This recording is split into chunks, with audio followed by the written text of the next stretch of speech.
Guys, what's up? This is your girl Sarah Johnson. I know I haven't done a video in over a week, so I definitely wanted to bring this topic to you today. So I felt inspired to do this video after last week I was scrolling through my Facebook feed and I noticed that there was a common pattern that was going on. I saw people were complaining about their relationships, about, their husband or wives not treating them in a certain manner, and, they were going to leave them. So these people were basically crying out for help. So I said, this is a good topic for a video. So today's video is on how to deal with your relationship challenges, your relationship problems, and your relationship issues. Most of our romantic relationship, they all start off perfect.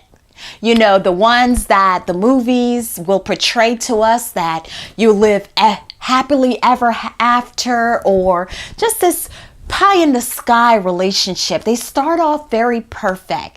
In the beginning, we have the best sex, we have the most intimate conversations, we're very present, we listen attentively to our mates or our partners.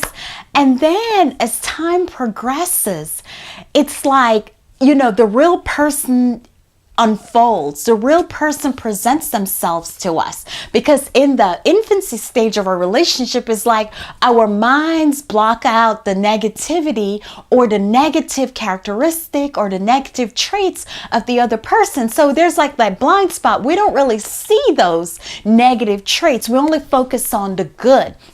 But then when we create a very deep bond in our relationship, maybe we, move in with each other, or we start spending more time, spending the night at our mate's house or so, then the real person comes up.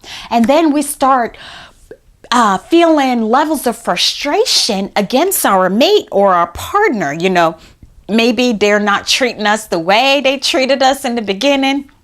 They're not paying attention to us. Maybe we don't get sex as often as we used to in the past. Or, we look at all these negative things start to surface in the relationship. And we're like, whoa, what just happened?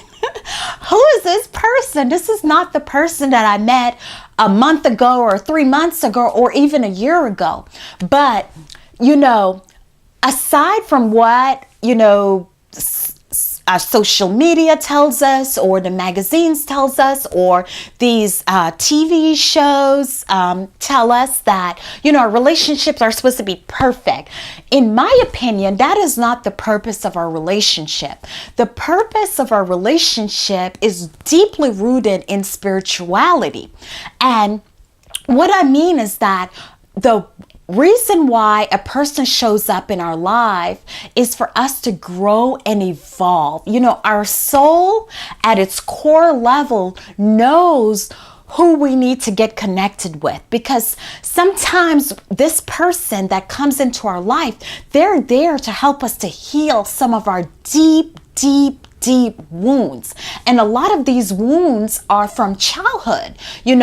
Most of scientists say that our conscious mind really doesn't develop until the age of 6 or 7. So I would say about the age of 10 or younger, our conscious mind is really fully not developed. So we learn the habits of our parents, of our caregivers. So if we were in relationship with parents or caregivers who were not loving or who didn't exhibit a certain trait, we unconsciously pick up some of those habits. And because at a young age, we really don't know how to deal with those pains and frustration, we carry them into our adult relationships. So this person who seems like our worst enemy or the worst person that we've ever met, this person is here as our angel to help us to uproot those feelings that are buried or deep in our subconscious. It's there. Their person is here to help us to uncover those feelings, bring them to surface, and to heal them. You know, a good example is with myself. When I was growing up, I felt abandoned. I felt that my caregivers really didn't give me a lot of love. I just felt that I wasn't loved growing up. I didn't live with my mother. I lived with my father and his family. And I also lived with my stepmom when we immigrated to the United States. So I grew up in a lot of pain, not because my parents they did their best. They showed me the love that they knew. They gave me the best that they could. So I'm not sitting here blaming my parents.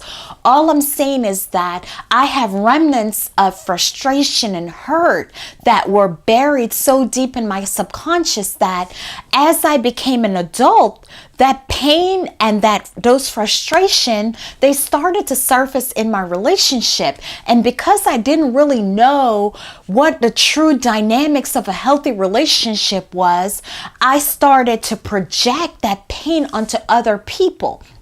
So I would go to my mate and feel like, oh, wow, you're not holding me all the time, or you're not telling me I'm beautiful all the time, or you're not, I had this really clingy feeling and this needy feeling of wanting love. But really what that was, it was the feelings from my childhood that I never dealt with, that I never processed, that were surfacing in my relationship and calling me and say, look, you need to deal with us, because if you don't deal with us, we'll continue. And your next relationship will be the same. And your relationship with your children will be the same.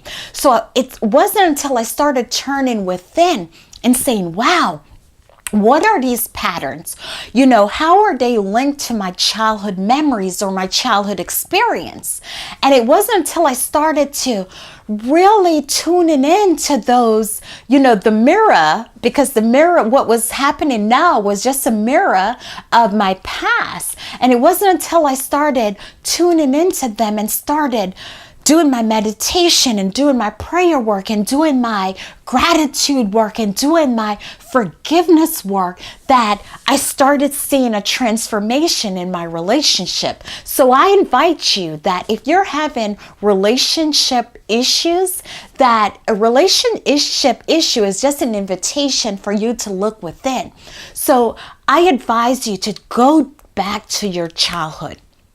Take inventory of your deepest hurts, your deepest pains. If you were abandoned, if you felt that you were neglected, or a parent didn't show you love, or maybe your father was absent from your home.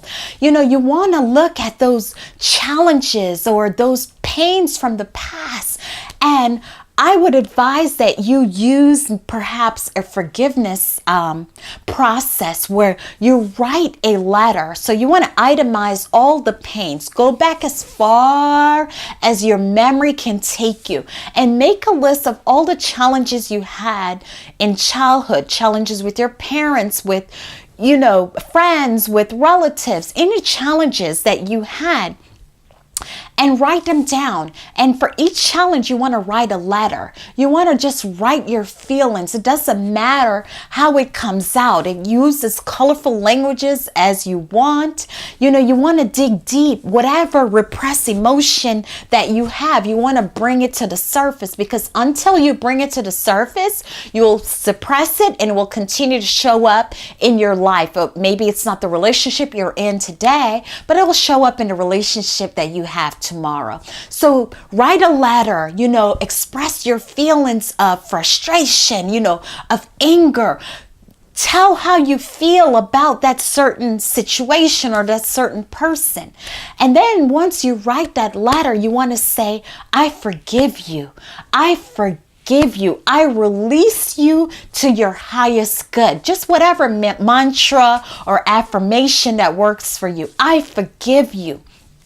And then you want to burn the letter, because as you burn the letter, it's symbolic that you're releasing the old and inviting the new. So you're releasing those suppressed feelings, the feelings of anger, of frustration, of not being lovable, of not being praised, or any negative feelings that you have. You want to release them.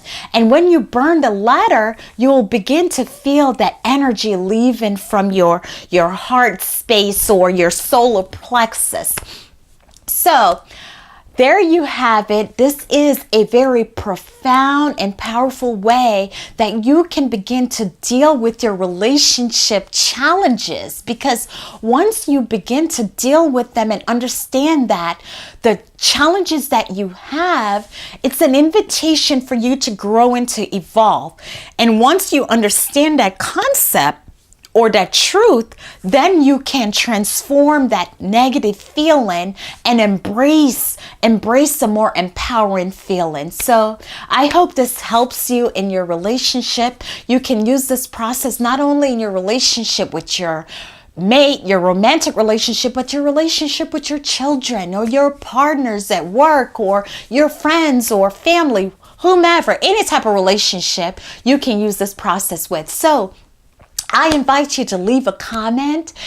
Tell me, how do you feel about this video or the message that I offer in this video? Maybe you're using a different process, or you've used a different process to help with your relationship challenge.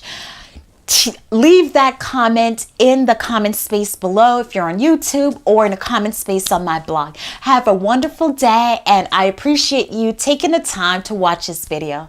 Bye.